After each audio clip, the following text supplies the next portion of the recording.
কিন্তু যখন আমার একটা সিচুয়েশন হয়ে গেল যে আমার সিকিউরিটি যাওয়া এগুলো বাধ্য হয়ে তখন আমাকে সরে যেতে হলো গণভবন থেকে, যার ফলে আমার বঙ্গভবনের যে মহামান্য রাষ্ট্রপতির কাছে আমার পদত্যাগপত্র জমা আমি দেইনি, কাজে আমার কিন্তু পদত্যাগ হয়নি। আমি কিন্তু এখনো বাংলাদেশের কনস্টিটিউশনাল ইলেক্টেড প্রাইম মিনিস্টার। উনি কিন্তু তারপরে যখন মানে খুঁজে বেড়াচ্ছে ফলস ছবি দেখালো, আমি সই করছি, সেটা হলো আমার ভিজিটিং বুকের সই। ছবিটা ভালো করে দেখলে দেখা যাবে ওটা একটা মোটা বই, যেখানে ভিজিটিং, ওরকম কোন বই প্রাইম মিনিস্টার সই করে পদত্যাগ করে না। ইলেকশনটা দ্রুত আর মানে চাপে রাখবো আমরা। হ্যাঁ অবশ্যই, ইলেকশন কি, আমি তো এখনো প্রধানমন্ত্রী আছি, আমি তো পদত্যাগ করি নাই। মাশাআল্লাহ, তাহলে আপনি সিগনেচার করেন নাই? সিগনেচার তাহলে করেন নাই? মাশাআল্লাহ, যাক আলহামদুলিল্লাহ আলহামদুলিল্লাহ। হ্যাঁ হ্যাঁ, সব মার্ডার কেস আর কিছু, সব মার্ডার কেস, মার্ডার কেস। হ্যাঁ না, এখানে বসে এখন সাহায্য করো, সেটা সবচেয়ে বেশি কাজে লাগবে। আর পরে গেলে হবে না, আইনজীবীরা যেতে পারে না, দাঁড়াতে পারে না, সেখানে করে। তো সেখানে যখন আইনজীবীরা যাবে, সেখানে ওদের বলো যে আমাদের লোকজন অর্গানাইজ করে সোজা ওখানে যাই। আর একটা কাজ করো, তোমরা যেখানে আসো ওখানকার এখন তো ইলেকশন চলছে, ওইসব তাদের ক্যাম্পেনিং এর সময়, ওদের লোকাল যে ইলেকশন হচ্ছে সেখানে ক্যাম্পেনিং এর সময় তার সঙ্গে যোগাযোগ রাখা, ক্যাম্পেনিং এর সহযোগিতা করার সাথে সাথে মানে এই বিষয়গুলি জানায় রাখা, তারপর যখন মানে এদের কাছে একটা সাপোর্ট নিয়ে আসা।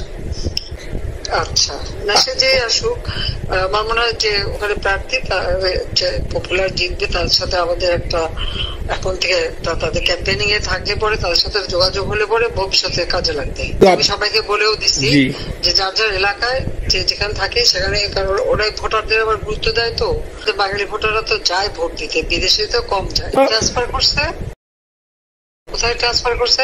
হেলিকপ্টার দিয়ে। ভিডিও দেখাইছে যে কোন দেশের হেলিকপ্টার পাঠাইও, তো দেখবো না কি গাছগুবি কথা বলে, খুব কাছে আছি। না না, আমি কিন্তু আমাদের দেশের খুব কাছাকাছি আছি, অত দূরে নাই, আমি খুব কাছাকাছি আছি। আমি চট করে ঢুকে পড়তে পারি। এখন গেলেই দেবেন একখানা মামলা, শেষে কিছুই করতে পারবো না। বরং এখানে বসে যে মামলা দিচ্ছে, বিরুদ্ধে 113টা মামলা, এগুলি নিয়ে মনে হয় জাতিসংঘ থেকে শুরু করে সবার কাছে এটা বলা দরকার যে এটা কোন ধরনের কথা। একটা ফলস মামলা, মানে আমার পরিবারে কেউ বাকি নেই, যারা বাইরে বিদেশে চাকরি করে সবার নামে মামলা রানি করার জন্য। যারা একদিন হিউম্যান রাইটসের কথা বলতো, যারা অপোজিশন স্পেস দেওয়ার কথা বলতো, তারা কই? এই কথাগুলি তার সামনে তুলতে হবে, বলতে হবে, এবং লোকাল লোকদের বলতে হবে। দ্বিতীয় কথা হচ্ছে, আমরা থাকতে দেশের যে অবস্থা ছিল, এখন তো দেশের অবস্থা যে খারাপ, আবার সেই দরিদ্র সীমার নিচে চলে যাচ্ছে, খাবার না, সব টাকা লুটে খাচ্ছে, ব্যাংকের টাকা সব লুটে খাচ্ছে। না করলো তাতে কিচ্ছু আসা যায় না। শোনো, মানুষ যদি গাধা হয় আমার কিছু বলার নাই। 13 বিলিয়ন ডলারের থেকে যদি আমি 500 নিয়ে নিই, হ্যাঁ এত বোকা যদি হয় আমার তো বলার কিছু। আর টিউলিপরা জড়াইছে, টিউলিপ তো ছোট বাচ্চা একটা মেয়ে, ও তো তখন এমপিও না।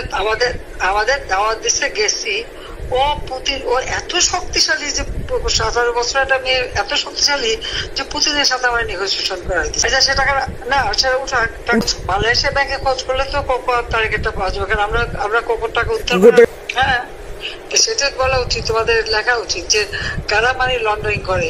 একটা কথা তোমাদের জানার, এখন খুব লাভাচ্ছে যে কারা মানি লন্ডারিং করছে। গ্রামীণ ব্যাংকের যত টাকা এই এত বছর, কিন্তু গ্রামীণ ব্যাংক প্রতিষ্ঠা করেনি। গ্রামীণ ব্যাংক প্রতিষ্ঠা করছে এরশাদ, দিয়েছিল এমডির পদে। এমডির পদের থেকে গ্রামীণ ব্যাংকের 26,000 কোটি টাকা সে মানি লন্ডারিং করে বিদেশে নিয়ে গেছে। 30,000 কোটি টাকা যা দিয়ে সেই যে বিদেশের সোশ্যাল বিজনেস, অমক যত বিজনেস, সব কত টাকা পায় থেকে। হ্যাঁ, মানুষের বুঝাই দিতে পারে যে অলিম্পিক মশাল ধরতে কত টাকা সে, ওদের ডোনেশন লিস্ট খুঁজলে পাওয়া যাবে। এবার যে অলিম্পিয়াতে গেল, সেখানে কত টাকা ডোনেশন দিয়ে আসছে লিস্ট খুঁজলে কিন্তু নাম পাবে। এটা ফাউন্ডেশনে যে ডোনেশন দিচ্ছে নোবেলের আগে, সেটা কত টাকা ওখানে পাওয়া যাবে দিচ্ছে।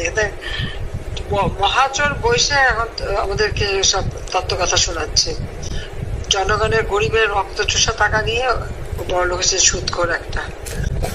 যথেষ্ট করছি বাংলাদেশের জন্য, দিন নাই রাত নাই, খাওয়া নাই নাওয়া নাই, দিন রাত উঠাইছিলাম বাংলাদেশের সম্মান, সব ধুলাই মিশাই এইসব করে বুঝবে, সব যা বাধাতে থাকো, তুমি এদের হেল্প করো, কারণ সবাই তো ঘর বাড়ি পুরাই যতদূর পারো এদেরকে একটু। জি আব্বা। হ্যাঁ ঠিক আছে।